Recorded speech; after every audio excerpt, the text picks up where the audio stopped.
1,5 минуты. Это крымско-татарское телевидение. Так. Что ты думаешь о Крыме и крымских татар? Ну, во-первых, я их обожаю. У меня кум, который родился в Крыму, и я часто думаю о том, как бы сейчас было все иначе.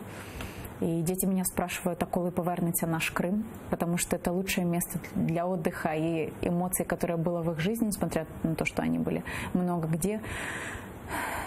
Я хочу вам всем, ребят, передать огромный респект, и я часто вижу, как вы мне пишете в личку о том, как Крым смотрит. Это очень ценно для нас, это дорогого стоит.